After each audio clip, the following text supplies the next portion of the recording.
Hello guys, my name is Muhammad Hasfi Rahmat from class 10 Science B. So in this video, I would like to explain a little bit about hukum kekekalan massa atau hukum Lavoisier dan hukum perbandingan tetap atau hukum Proust. So enjoy. Nah, yang pertama terdapat hukum kekekalan massa atau hukum Lavoisier. Nah, hukum ini dikemukakan oleh Anthony Laurent Lavoisier. Nah, yang dalam percobaannya menyatakan bahwa massa total zat-zat sebelum reaksi akan selalu sama dengan massa total zat-zat hasil reaksi atau sesudah reaksi. Nah, di sini terdapat satu contoh, yakni sebanyak 18 gram glukosa dibakar dengan oksigen menghasilkan 26,4 gram gas karbon dioksida dan 10,8 gram uap air. Nah, di sini ditanyakan bahwa berapa gram oksigen yang telah bereaksi pada pembakaran tersebut. Nah, di sini caranya yakni kan di sini glukosa dibakar dengan oksigen, berarti C6H12O6 atau glukosa plus oksigen yakni O2 menghasilkan gas karbon dioksida yakni CO2 plus gram uap air, berarti uap air tuh H2O, maka ditulis CO2 plus H2O. Nah, diketahui C6H12O6-nya ini masanya seberat 18 gram dan O2-nya ini belum diketahui, soalnya ini yang ditanyakan. Lalu sama dengan CO2-nya ini 26,4 gram. Lalu ditambah dengan uap air seberat 10,8 gram. Mengapa sama dengan? Karena diketahui massa total zat-zat sebelum reaksi akan selalu sama dengan massa total zat-zat hasil sesudah reaksi, makanya sama dengan. Lalu kemudian kita operasikan saja seperti biasa, aljabar 18 gram plus massa oksigen sama dengan 37,2 karena 26,4 plus 10,8. Lalu massa oksigen 37,2 gram, 18 gramnya pindah ruas menjadi minus, lalu minus 18 gram. Lalu dapat ditemukan hasil dari massa oksigen atau massa gas oksigen seberat 19,2 gram. Itu ya, semoga mengerti. Lalu yang kedua terdapat hukum perbandingan tetap atau hukum Proust.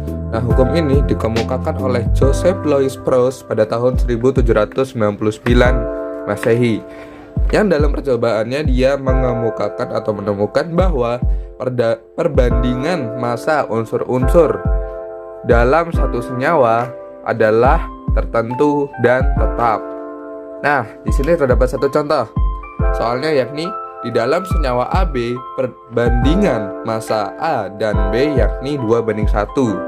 Jika terdapat 120 gram senyawa AB, tentukan massa masing-masing unsur dalam senyawa tersebut. Nah, jadi caranya perbandingannya A plus B kan menghasilkan AB. Jadi perbandingan A plus B yakni 2:1, maka reaksinya yaitu AB. Nah, berarti batas penjumlahan perbandingannya yakni 2:1. Nah, 2 plus 1 yakni 3, maka total perbandingannya 3. Lalu massanya, massa A dan B kan belum diketahui. Lalu di soalnya diketahui bahwa terdapat 120 gram senyawa AB. Senyawa AB nya itu 120 gram. Maka untuk mencari senyawa, mencari berat massa unsur A dan B yakni menggunakan patokan perbandingan AB dan berat massa total AB-nya. Lalu caranya massa A kan 2. Lalu perbandingan totalnya 3, maka 2/3 dikali berat total, massa totalnya yakni 120 gram menghasilkan 2/3 kali 120. 120 bagi 3 yakni 40. Lalu 40 dikali 2 sama dengan 80 gram. Lalu untuk massa B-nya kan perbandingan unsur B-nya kan 1. Lalu perbandingan totalnya 3, maka 1/3 dikali massa totalnya. Massa total AB kan 120, maka 1/3 dikali 120 menghasilkan 120 bagi 3. Hasilnya 40 gram, maka massa B-nya 40 gram. Jadi massa A-nya 80 gram dan massa B-nya 40 gram begitu. Lalu untuk membuktikan lagi massa A nya 80 gram dan massa B nya 40 gram, maka kita jumlahkan 80 gram plus 40 gram menghasilkan 120 gram. Maka sama saja, unsur A plus B itu 120 gram dan unsur total AB nya 120 gram. Maka itu sesuai dengan perbandingan tetap yang dikemukakan oleh Proust, bahwa perbandingan massa unsur-unsur dalam satu senyawa adalah tertentu dan tetap. Begitu. Okay guys, that's all from me. I hope you can understand what I explained.